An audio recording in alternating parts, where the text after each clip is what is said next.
Bienvenue à toutes et à tous dans cette nouvelle vidéo à l'atmosphère macabre et aux phénomènes inexpliqués. Car oui, aujourd'hui nous allons voir l'une des affaires les plus troublantes de tout un pays, et ce, depuis plusieurs décennies. Alors est-ce que ça vous dit de voir ça avec moi? Oui? Bien alors c'est parti. Et juste avant, n'hésitez pas à liker cette vidéo et à vous abonner en activant la petite cloche pour ne pas manquer la suite des vidéos à venir. N'hésitez pas à aller me suivre sur Instagram, vous êtes de plus en plus nombreux à m'envoyer des messages et on discute ensemble et c'est super sympa, alors allez-y aussi. Et maintenant, c'est parti pour cet étrange récit.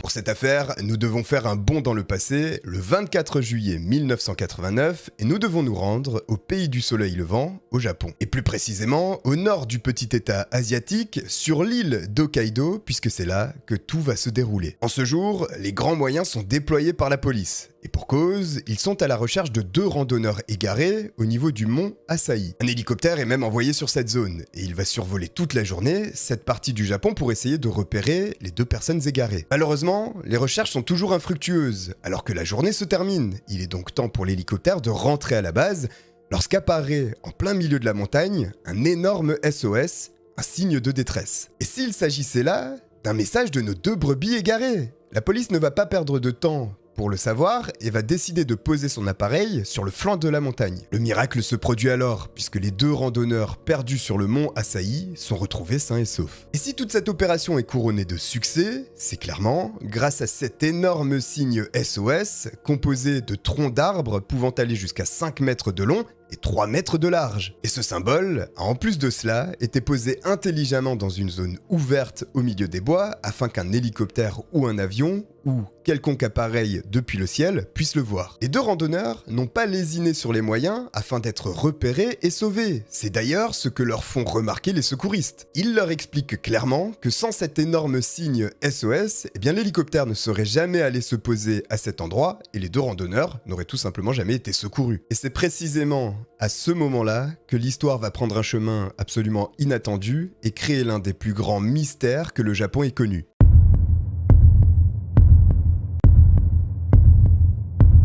Car après cette explication des secouristes, les 2 personnes retrouvées se regardent d'un air confus. En effet, il ne semblerait pas que les 2 personnes saisissent à quel symbole SOS les secouristes font allusion. Les sauveteurs vont alors réitérer leur explication, mais la situation n'en est pas moins confuse pour les 2 personnes. Et cette attitude rend particulièrement perplexe les officiers de sauvetage. Il est alors ordonné à l'hélicoptère de faire demi-tour et de survoler à nouveau la zone où se trouve cet énorme symbole SOS. La manœuvre ne prend qu'1 minute.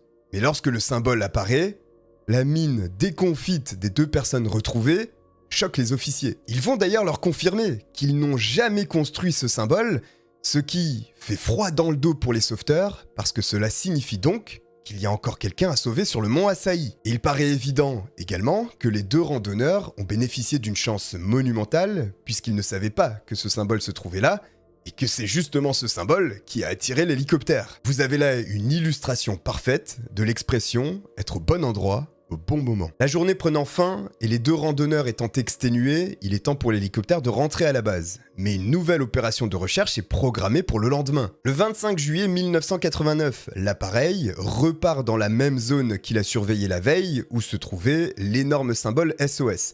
Ce symbole d'ailleurs se trouve à peu près à 4 km du sommet du mont Asahi. Une fouille intensive du secteur est alors lancée et beaucoup d'hommes sont déployés afin de retrouver les personnes à l'origine de la création de ce symbole. Et les recherches vont s'avérer être fructueuses, mais pas aussi réjouissantes que la veille. Car des os sont retrouvés éparpillés tout autour du signe SOS. Et lorsqu'ils sont rassemblés et reconstitués, ils forment un squelette humain. Aucune peau ne recouvre les os. Et ils sont également marqués par de nombreuses morsures d'animaux sauvages vivant dans les bois, signifiant qu'ils sont là depuis un moment. Pour tenter d'en savoir plus sur le destin tragique de la personne du mont Asahi, les os sont envoyés à l'université de médecine de la ville d'Asahikawa. Des analyses sont effectuées et elles sont assez précises puisqu'il semblerait que nous ayons affaire à une femme du groupe sanguin O. Et retenez bien cette information. Mais les os ne sont pas la seule trouvaille des sauveteurs, puisqu'à une centaine de mètres de l'énorme SOS est retrouvé un sac à dos. Le contenu de ce sac apparaît somme toute ordinaire, sauf en ce qui concerne un magnétophone et 4 cassettes audio. Et il y a là quelque chose d'étrange, puisque les 4 cassettes audio sont en réalité des cassettes contenant des génériques de dessins animés japonais pour les filles, très connus. Et c'est étrange parce que pourquoi est-ce qu'une personne qui déciderait d'aller escalader le mont Asahi emmènerait un magnétophone et des cassettes audio? Qui plus est des cassettes avec ce type de contenu. Et le mystère va s'accentuer lorsque la police va décider d'écouter intégralement le contenu de ces cassettes audio.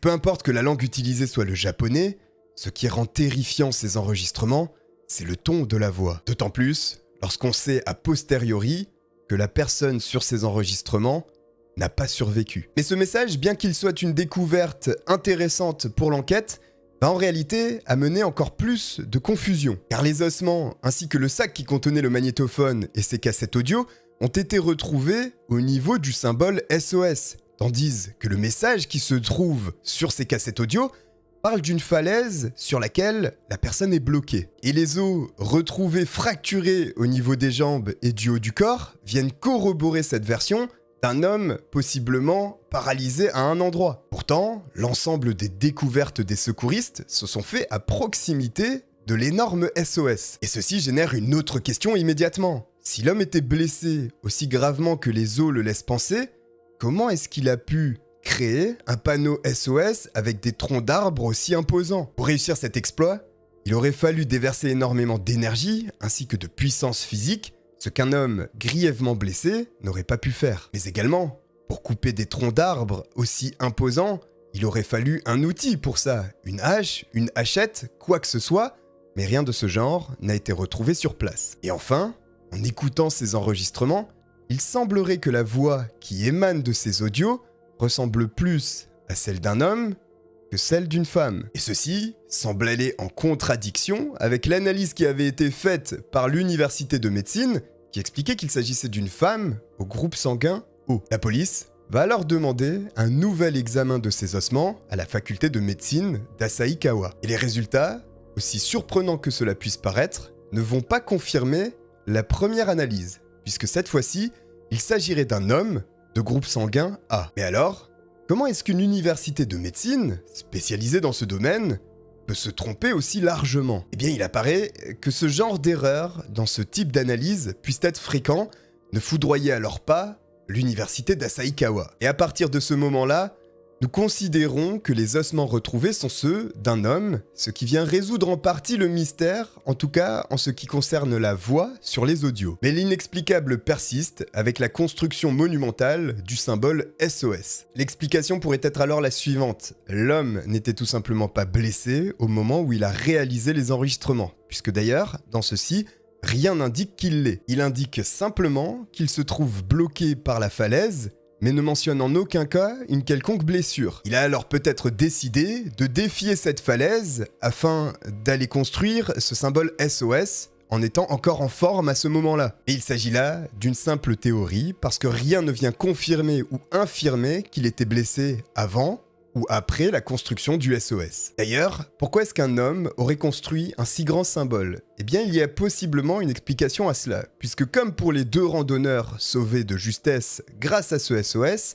eh bien, un hélicoptère a peut-être survolé le mont Asahi. Et en le survolant dans un premier temps, il n'aurait peut-être pas remarqué cet homme sur la falaise, qui aurait alors décidé de tenter sa chance pour construire un symbole et cette fois-ci être repéré par l'appareil. Mais comment alors il a été possible de passer à côté d'un tel signal d'alarme? Il se pourrait bien qu'il y ait eu un mauvais réflexe de la part des sauveteurs et qu'aucun nouveau passage ait été réalisé, ou alors que tout simplement les conditions météorologiques aient empêché le repérage et donc de trouver notre ami perdu. Mais l'enquête n'est pas figée pour autant, puisque le 30 juillet 1989, un journaliste va découvrir de nouveaux objets possiblement appartenant à l'homme dans un trou se situant dans un arbre.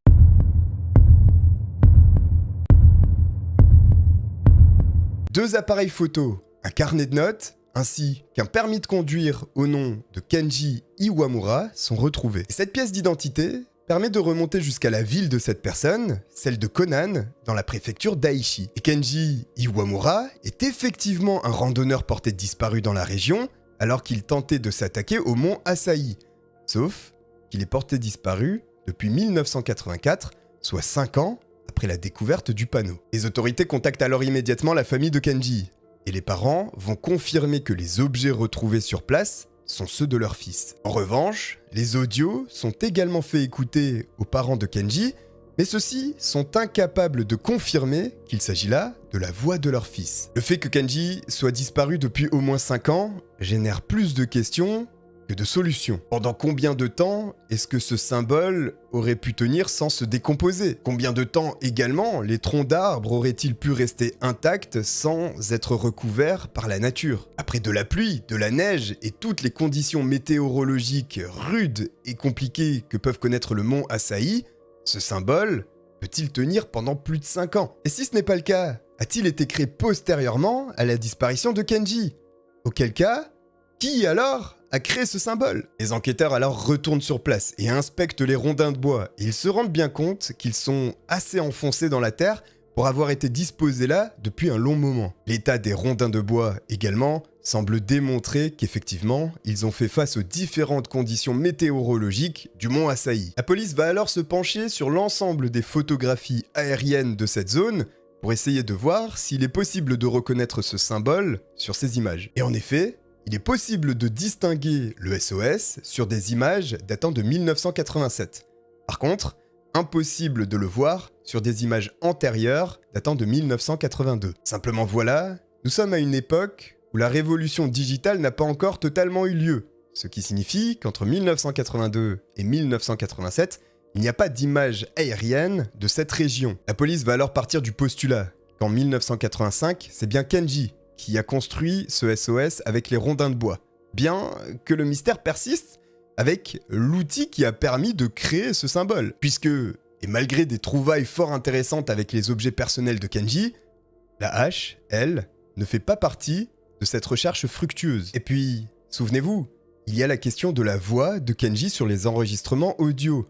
Une voix que ses propres parents n'ont pas pu reconnaître. Mais alors que le mystère de la hache n'a pas pu être résolu puisque l'objet est manquant, celui des enregistrements audio a une explication plausible. Car la technologie des magnétophones, utilisée dans les années 80, avait tendance à déformer la voix lorsqu'on l'écoutait depuis ces appareils. Sa sonorité avait une tendance à paraître beaucoup plus lourde que la voix originelle de la personne lorsqu'on écoutait directement depuis un magnétophone. La qualité étant mauvaise, vous comprenez alors qu'il était particulièrement difficile de reconnaître précisément la voix de la personne qui parlait sur les enregistrements audio de cette époque. Qui plus est, lorsque la personne qui est en train de s'enregistrer crie comme le fait a priori Kenji sur ses audios. Une précision supplémentaire sur les enregistrements audio, puisqu'on pourrait se questionner sur le fait que cette personne s'enregistre en train de crier à l'aide. Eh bien, tout simplement, et ce serait particulièrement ingénieux, s'enregistrer en train de crier permettrait de ne pas dépenser d'énergie à le faire soi-même et utiliser le magnétophone à cet effet. Désormais au Japon, et bien que le mystère ne soit résolu que partiellement, l'affaire est classée et on considère que malheureusement la macabre découverte concerne Kenji Iwamura. Et malgré le fait que Kenji n'a jamais été secouru, le jeune homme aura tout mis en œuvre pour essayer d'être repéré et sauvé. Malheureusement, cela n'a pas été le cas et son destin a été funèbre. N'hésitez pas à me dire en commentaire si vous pensez qu'effectivement il s'agit de Kenji, ou bien peut-être encore d'une autre personne, parce que c'est vrai que finalement, ce mystère persiste avec cette hache qui manque. Donc j'attends de vous lire en commentaire. En attendant, n'hésitez pas à liker et à vous abonner en activant la petite cloche pour ne pas manquer la suite des vidéos à venir. Et moi je vous dis à bientôt et je vous remercie de m'avoir regardé. Ciao.